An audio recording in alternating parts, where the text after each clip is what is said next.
কিভাবে এরকম ভাবে আদায় করছি। হযরত সাদ রাদিয়াল্লাহু তাআলা আনহু আয়েশা বলতে লাগলেন, ইয়া রাসূলুল্লাহ, নবীজি মদিনার কোনো মানুষ আমাকে ভালোবাসে না। আমি মদিনার গলিতে যখন আমি চলাফেরা করি তখন আমাকে নিয়ে ওই মানুষের ফল করে, আমাকে নিয়ে মানুষে ওই নিন্দা করে। ইয়া রাসূলুল্লাহ, নবীজি সাল্লাল্লাহু আলাইহি ওয়াসাল্লাম ডাক দিয়ে বলেন যে, ও সাদ, কে বলতে তোমাকে ভালোবাসে না? মদিনার সবচাইতে সুন্দরী মেয়ে তোমাকে বিবাহ করতে চায়, কে বলতে তোমাকে বিবাহ করতে চায় না? তুমি কি বিবাহ করিবা? হযরত সাদ রাদিয়াল্লাহু তাআলা ডাক দিয়ে বললেন, ইয়া রাসূলুল্লাহ, মদিনার কোনো মেয়ে আমাকে বিবাহ করবে না, তাহলে আমি কিভাবে বিবাহ করিব? নবীজি ডাক দিয়ে বললেন যে, ও সাদ, মদিনার মধ্যে সবচাইতে ধনী ব্যক্তিকে। তখন হযরত সাদ রাদিয়াল্লাহু তাআলা বললেন যে, আবুল ওয়াহাব। মদিনার মধ্যে সবচাইতে ওই ধনী ব্যক্তি হলো আবুল ওয়াহাব। আবার ডাক্তার বললেন, ও সাদ, মদিনার মধ্যে সবচাইতে সুন্দরী মেয়ে কার? তখন বললেন যে, ইয়া রাসূলুল্লাহ, মদিনার মধ্যে সবচাইতে সুন্দরী মেয়ে হলো আবু ওয়াহাবের। নবীজি ডাকতে বললেন যে, যাও তুমি ওই সাহাবীর কাছে যাও, গিয়ে বলো আমি মুহাম্মদ সাল্লাল্লাহু আলাইহি ওয়াসাল্লাম তোমার জন্য তার মেয়ে বিবাহের প্রস্তাব পাঠাইছি। হযরত সাদ রাদিয়াল্লাহু তাআলা আনহু দৌড়ায় গেলেন নবীজির এই কথা শুনে, আর তিনি থেমে রইলেন না, দৌড়ায় গেলেন। গিয়া বলতে লাগলেন যে, নবীজি সাল্লাল্লাহু আলাইহি ওয়াসাল্লাম আপনার মেয়েকে আমার জন্য বিবাহের প্রস্তাব পাঠাইছে। আবু ওয়াহাব রাদিয়াল্লাহু বললেন যে, হে সাদ, মদিনার মধ্যে তোমার কোনো ধন সম্পদ নাই।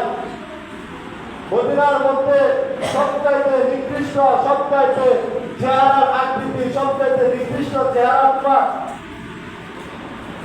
মদিনার কোনো মানুষ তোমাকে দেখতে পারে না, আর তুমি আসছো মদিনার মধ্যে সবচাইতে ধনী মানুষ হইলাম আমি, এবং আমার মেয়ে হইল সবচাইতে সুন্দরী মদিনার মধ্যে, আর তুমি আসছো তোমার সঙ্গে আমার মেয়েকে বিবাহ দেওয়ার জন্য। এটা কোনোভাবে সম্ভব না, যাও এখান থেকে চলে যাও। হযরত সাদ রাদিয়াল্লাহু তাআলা আনহু উনার কাছ থেকে তিনি যখন চলে যাইতে লাগলেন, তার মেয়ে ওই জানালার কাছ দিয়ে তিনি আড়ালে দাঁড়াইয়া সব কথাবার্তা সাদ রাদিয়াল্লাহু তাআলা আনহু কথাবার্তা শুনলেন। ডাক্তার বললেন, হে আমার আব্বা, হে আমার আদরের পিতা, আমি জানি তুমি সবচাইতে আমাকে বেশি মহব্বত করো, আমাকে তুমি অনেক ভালোবাসো। আমি জানি তুমি এরকম একটা ছেলের সাথে আমার বিবাহ দিতে তুমি চাও না। সুতরাং হে আমার পিতা, আজকে যিনি প্রস্তাবটা পাঠাইছেন তিনি হলেন মুহাম্মদ সাল্লাল্লাহু আলাইহি ওয়াসাল্লাম। আল্লাহ তাআলা সবচেয়ে বেশি ভালোবাসেন। সুতরাং আজকে যদি আমাকে তার সঙ্গে বিবাহ না দাও, আজকে যে প্রস্তাবটা নবীজি পাঠাইছেন এই প্রস্তাবটা যদি তুমি গ্রহণ না করো, সাদ রাদিয়াল্লাহু তাআলা আনহু যখন নবীজির কাছে গিয়ে বলবেন, নবীজি ও সন্তুষ্ট হয়ে যাবেন, তিনি রাগান্বিত হয়ে যাবেন, না জানি আল্লাহ তাআলার পক্ষ থেকে কোনো জিবরাইল আলাইহিস সালামের কোনো আয়াত নাযিল হয়ে যায় আপনার বিরুদ্ধে। সুতরাং হে আমার পিতা, আমি সাদ রাদিয়াল্লাহু তাআলা আনহুর সঙ্গে বিবাহ করতে প্রস্তুত, আমাকে তার সঙ্গে বিবাহ দিয়ে দাও, আমাকে তার সঙ্গে বিবাহ দিয়ে দাও, যেহেতু মুহাম্মদ সাল্লাল্লাহু আলাইহি ওয়াসাল্লাম প্রস্তাব পাঠাইছেন। হযরত আবু ওয়াহাব তিনি রাজি হয়ে গেলেন, তাদের বিবাহ শাদী হয়ে গেল। বিবাহ শাদী হয়ে যাওয়ার পর আমরা জানি বর্তমানেও মহর ছাড়া বিবাহ হয় না, মহর ছাড়া বিবাহ হয় না। কিন্তু এখন আমাদের বর্তমানে এই মহরটা এটা হলো একটা আমরা খেলা মনে করি। এই মহরটা যেটা দিতে হবে এটা আমরা মনে করি না।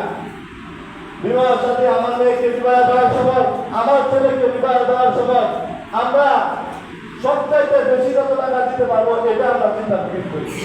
যে কাজী সাহেবরা বলি যে কাজী সাহেব লেখেন 10 লক্ষ টাকা, 8 লক্ষ টাকা লেখেন, কিন্তু আমরা এই টাকাগুলো আমরা কিয়ামতের আগে, আমরা মৃত্যুর আগে আমরা দেওয়ার জন্য আমরা কোনো চেষ্টা করি না।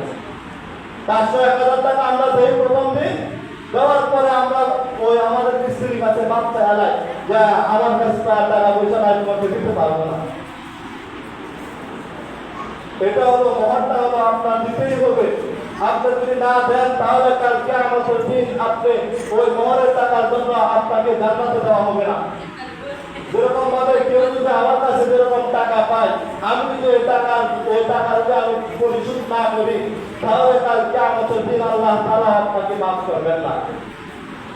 আমি টাকা পাই, আমি যদি আপনাকে মাফ করি তাহলে আল্লাহ তাআলা আপনাকে মাফ করবেন, কিন্তু আমি টাকা পাই, আমি যদি মাফ না করি তাহলে আল্লাহ তাআলা সেই দাবি আল্লাহ তাআলা মাফ করবেন না।